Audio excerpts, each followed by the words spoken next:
Hello मित्रों, स्वागत है आप सभी का हमारे इस मिशन इंस्टीट्यूट के ऑनलाइन कक्षा में। अपनी इस क्लास में हम लोग संधि का अध्ययन कर रहे थे। पिछली क्लास में हमने जो है गुण संधि का अध्ययन किया था। आज की क्लास में हम लोग पढ़ेंगे वृद्धि संधि का। चलिए पहले इस पंक्ति को देख लेते हैं। ये 2 श्लोक लिखा हुआ है, इससे हम देख लेते हैं इसमें क्या कहा गया है। आलस्यम ही मनुष्याणाम शरीरस्थो महान रिपुः नास्ति उद्यम समो बंधु कृत्वा नावसीदति। अब इसमें क्या कहा गया है, ये आपके लिए प्रेरणार्थक पंक्तियां हैं, यानी प्रेरणा मिल सकती है आपको इनसे। इसमें कहा गया है आलस्यम ही मनुष्याणाम शरीरस्थो महान रिपु, यानी मनुष्य के लिए जो आलस्य है उसके शरीर का सबसे बड़ा शत्रु है। आलस्य जो है आपके शरीर का और आपके लिए सबसे बड़ा शत्रु है। नास्ति उद्यम समो बंधु, उद्यम के समान कोई बंधु नहीं है, यानी उद्यम से अच्छा, यानी जो कार्य करना है उससे अच्छा कोई बंधु नहीं है। कृत्वा यम नावसीदति, कृत्वा माने कर करके, यम माने जिसको करके कोई व्यक्ति दुखी नहीं होता है। आप देखेंगे यदि आप उद्यम कर रहे हैं, कोई कार्य कर रहे हैं तो आप कभी दुखी नहीं होंगे। भले ही सफलता अभी नहीं मिली, देर से मिले, लेकिन एक दिन आपको सफलता अवश्य मिलेगी, और क्योंकि आप उद्यम कर रहे हैं। और जो व्यक्ति आलसी है, आलस्य करके बैठा है कि हमको जब परीक्षा आ जाएगी तब पढ़ लेंगे उसी टाइम, तो उसको सफलता नहीं मिलती। जो लोग लगातार लगे रहते हैं सफलता उन्हीं को मिलती है। तो इन पंक्तियों से हम ये प्रेरणा ले सकते हैं कि हमको हर समय उद्यम करते रहना है, यानी कार्य करते रहना है। आलस्य करके नहीं बैठना है कि अभी हमारी वैकेंसी नहीं आई है तो अभी हमको पढ़ने से क्या मतलब। देखिए जब आप पहले से पढ़े रहेंगे तो जब आपका एग्ज़ाम होगा उस टाइम आपको सिर्फ एक बार में समझ में आ जाएगा, और जो लोग उस टाइम पढ़ना शुरू करेंगे उनसे आप कहीं आगे रहेंगे जो पहले पढ़ रहे हैं। चलिए आज हम शुरू कर रहे हैं वृद्धि स्वर संधि। हमने स्वर संधि में से 2 संधियां पढ़ ली, दीर्घ स्वर संधि और गुण स्वर संधि। आज की क्लास में हम लोग अध्ययन करेंगे वृद्धि स्वर संधि का।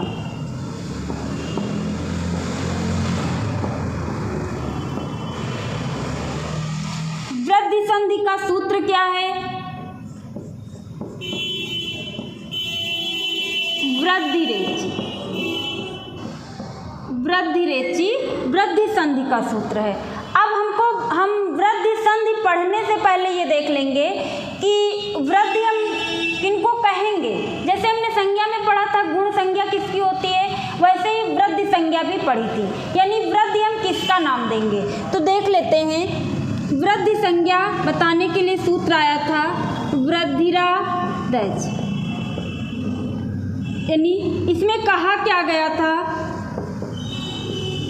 वृद्धि आत एच, यानी जो आ होगा ऐ औ। एच प्रत्याहार जब पढ़े वहाँ पे पढ़ा एच प्रत्याहार में क्या आएगा, ऐ औ। अब जो आ है, ऐ है, औ है, इन 3 वर्णों को क्या नाम दिया गया है अष्टाध्यायी में? तो इन तीनों का नाम दिया गया है कि ये वृद्धि हैं, इनका नाम वृद्धि है। तो ये तीनों वृद्धि संज्ञक वर्ण हैं। अब हम वृद्धि संधि पढ़ने के पहले ये जानना जरूरी था कि हम वृद्धि करेंगे तो करेंगे क्या।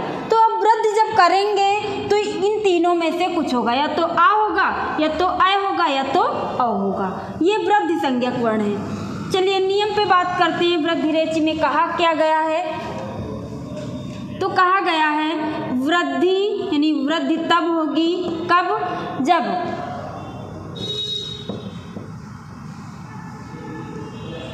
आत प्लस एच। अब आ या आ के बाद देख लेंगे नियम में क्या कहता है। आ या आ के बाद एच प्रत्याहार का वर्ण हो। एक मिनट,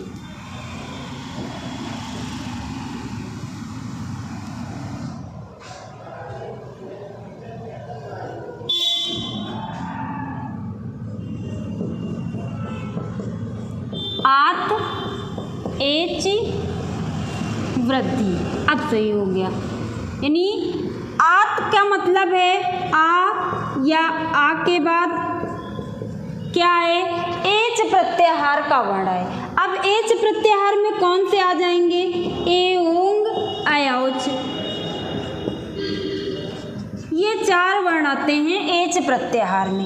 यानी एच प्रत्याहार में क्या आएगा, ए ओ आय औ, ये 4 वर्ण आ जाते हैं। तो कहा क्या गया है कि आ या आ के बाद ए ऐ ओ औ में से कुछ भी आए तो हम वृद्धि कर देंगे।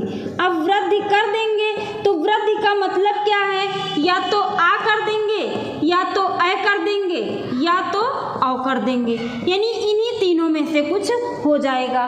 जब आ के बाद ए आएगा, ऐ आएगा, ओ आएगा या औ आएगा, तो इन्हीं में से हम कुछ करेंगे। अब देख लेते हैं करेंगे क्या। अब आ के बाद ए आए तो आ का उच्चारण स्थान क्या है, आ का उच्चारण स्थान कंठ है, ए का उच्चारण स्थान कंठोष्ठ है, कंठ तालु है। तो जब आ ए मिलेगा तो इसके स्थान पर कंठ तालु वाला ही रखेंगे, यानी इसको रखेंगे। ऐसे लिख लेते हैं, आ या आ के बाद ए या ऐ आए तो कंठ तालु वाला हो जाएगा, मतलब ऐ हो जाएगा। और आ या आ के बाद यदि ओ या औ आए तो क्या हो जाएगा, औ हो जाएगा। अब मतलब ये है कि आ हो चाहे छोटा हो चाहे बड़ा हो, इधर से ए आए चाहे ऐ आए, कुछ भी आए तो होगा ऐ। यानी आ के बाद यदि ए ऐ में से कुछ भी आता है तो ऐ हो जाएगा, आ के बाद ओ औ में से कुछ भी आता है तो औ हो जाएगा। ये नियम कहता है वृद्धि स्वर संधि का। अच्छा, आ वाला एक देख लेते हैं कि आ कैसे हो जाएगा। तो देखते हैं, जब इधर आ या आ है, इधर री है।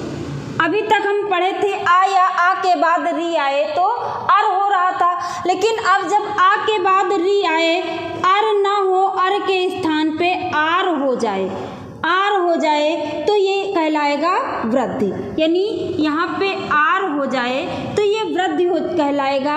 अभी इसको जब उदाहरण देखेंगे तो वहाँ पे ज़्यादा क्लियर हो जाएगा। देख लेते हैं।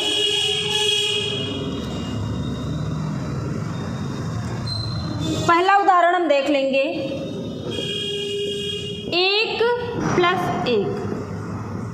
अब यहाँ पे देख लेंगे, का में सबसे लास्ट में क्या आ रहा है, आ रहा है, इधर ए आ रहा है। संधि हमको यही करना है, यानी 1 के का हमने आ अलग कर लिया, इधर से भी का हमने अलग कर दिया। अब आ ए के बीच में संधि होगी तो दोनों मिलकर के क्या हो जाएगा, आय हो जाएगा। यानी शब्द क्या बनेगा आपका, एक,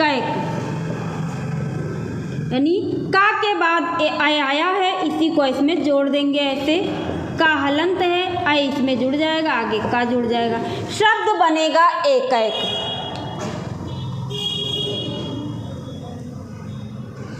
दूसरा उदाहरण देख लेते हैं, सदा धन एव। अब देखते हैं, इधर दीर्घ आ गया है, इधर ए है, तब भी मिलकर बनेगा आय। यानी आ कोई भी हो, छोटा बड़ा, इधर ए आए कोई भी हो, मिल करके हो जाएगा आय, बनेगा सदैव।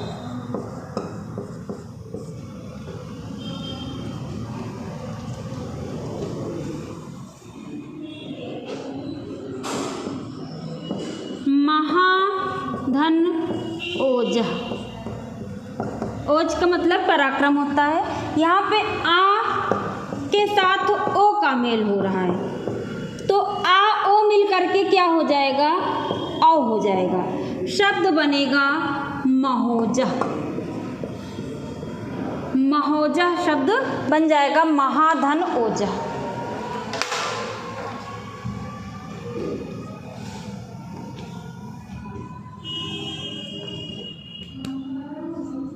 जल धन ओघा।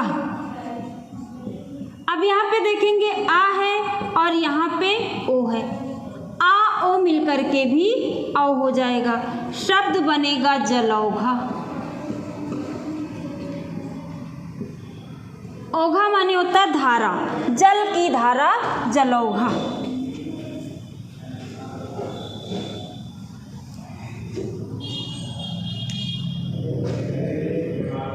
मत धन ऐक्य। अब यहाँ पे देखेंगे आ है और यहाँ पे ऐ है। अब आ के साथ ऐ का मेल हो रहा है तब भी बनेगा ऐ। शब्द आपका बन जाएगा मतैक्य।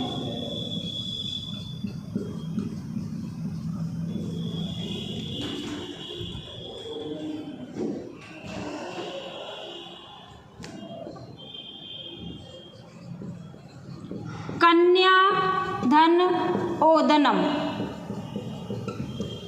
शब्द क्या बन जाएगा? कन्योदनम, यानी कन्या धनोदनम कन्योदनम। आ ओ मिल करके आ हो गए, आ और ओ का मेल हुआ तो बना औ, बन गया कन्योदनम। इसी तरह साधन एव। अब यहाँ पे आ है, यहाँ पे ए आ रहा है तब भी बनेगा आपका ऐ। शब्द बन जाएगा शैव। साधन एव शैव।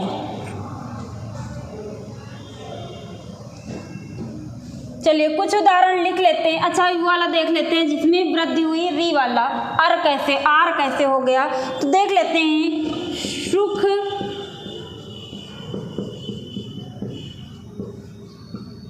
सुख धन रीता। अब यहाँ पे आ रहा है, आ के बाद री आता तो हमेशा होता है अर। अब ये गुण संधि के अपवाद में आ रहा है, यहाँ पे गुण ना हो करके वृद्धि हो रही है। यहाँ पे एक सूत्र लग रहा है ऋते च तृतीया समासे।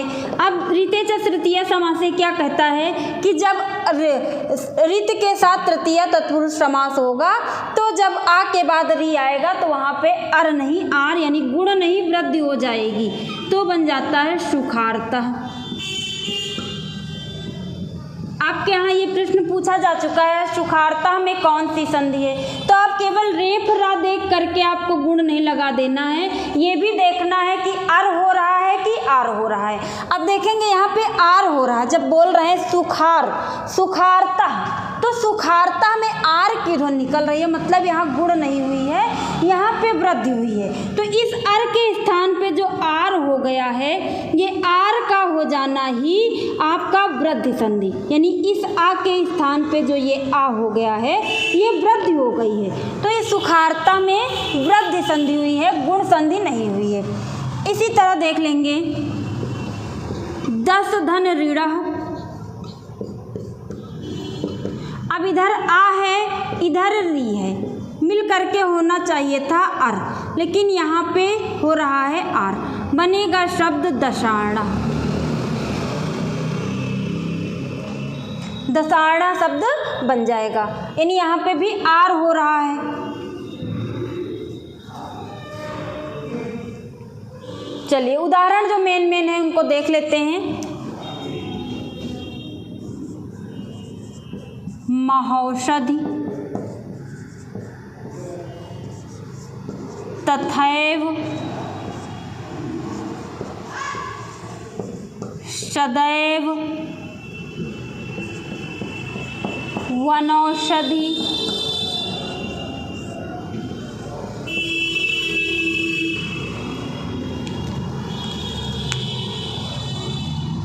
महोजः,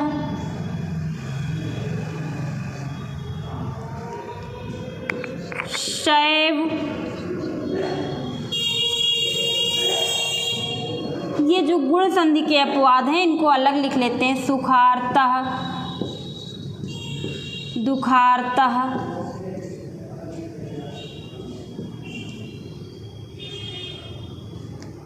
सुखार्तः, दुखार्तः, दशार्णः। इन सब में गुण न हो करके वृद्धि हो गई है।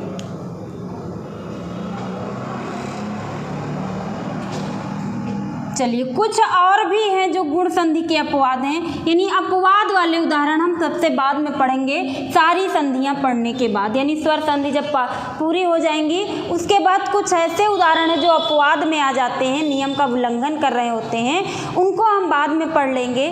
चलिए आज की क्लास में यहीं तक। आज की क्लास में हमने पढ़ा वृद्धि स्वर संधि, अगली क्लास में हम लोग पढ़ेंगे यण स्वर संधि। धन्यवाद।